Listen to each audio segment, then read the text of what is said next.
Hi, everybody. On Thursday, I addressed a conference for business leaders from around the world.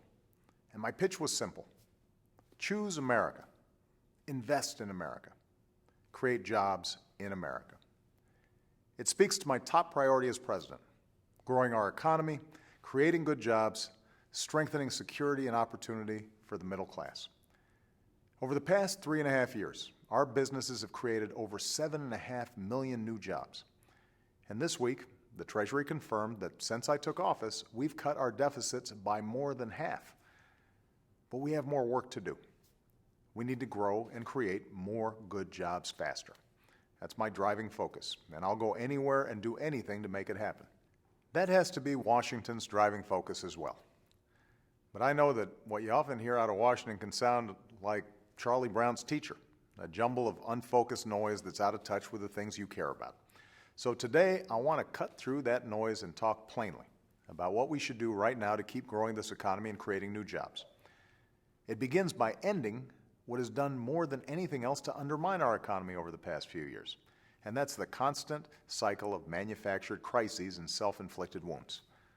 I was glad to hear the Republican leader in the Senate say this week that they won't pursue another government shutdown or threaten another default on our debt, because we shouldn't be injuring ourselves every few months.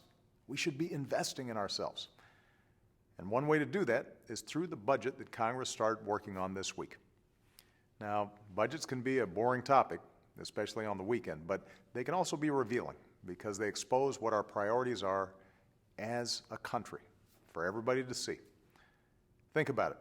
We can keep wasteful corporate tax giveaways that working folks don't get, or we could close those loopholes and use that money to pay for things that actually create jobs. We could keep harmful cuts to education programs, or we could give more kids a head start, hire more teachers in math and science, and help more kids afford a college education. We can keep doling out corporate welfare to big oil companies, or we could keep investing in the renewable energy that creates jobs and lowers our carbon pollution. Priorities, choices, that's what this is about, and the stakes for the middle class couldn't be higher. If we don't pick the right priorities now, make the right choices now, we could hinder growth and opportunity for decades and leave our children with something less. That includes the obsession with cutting just for the sake of cutting. That hasn't helped our economy grow, it's held it back. Remember, our deficits are getting smaller, not bigger. On my watch, they're falling at the fastest pace in 60 years. So that gives us room to fix our long-term debt problems without sticking it to young people or undermining our bedrock retirement and health security programs or cutting basic research that helps us grow. Here's the bottom line. Congress should pass a budget that cuts things we don't need and closes wasteful tax loopholes that don't help create jobs so that we can free up resources for the things that actually do create jobs and growth. Building new roads, building new bridges and schools and airports, that creates jobs. Educating our kids and our workers for a global economy, that helps us grow. Investing in science and technology, research that keeps our businesses and our military on the cutting edge, that's vital for our economic future. So the question isn't between growth and fiscal responsibility. We need both. The question can't be how much more we can cut.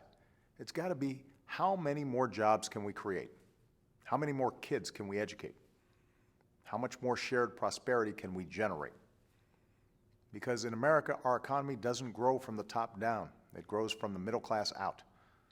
And as long as I'm president, our national mission will remain building an America where everyone belongs and everyone who works hard has a chance to get ahead. Thanks, everybody, and have a great weekend.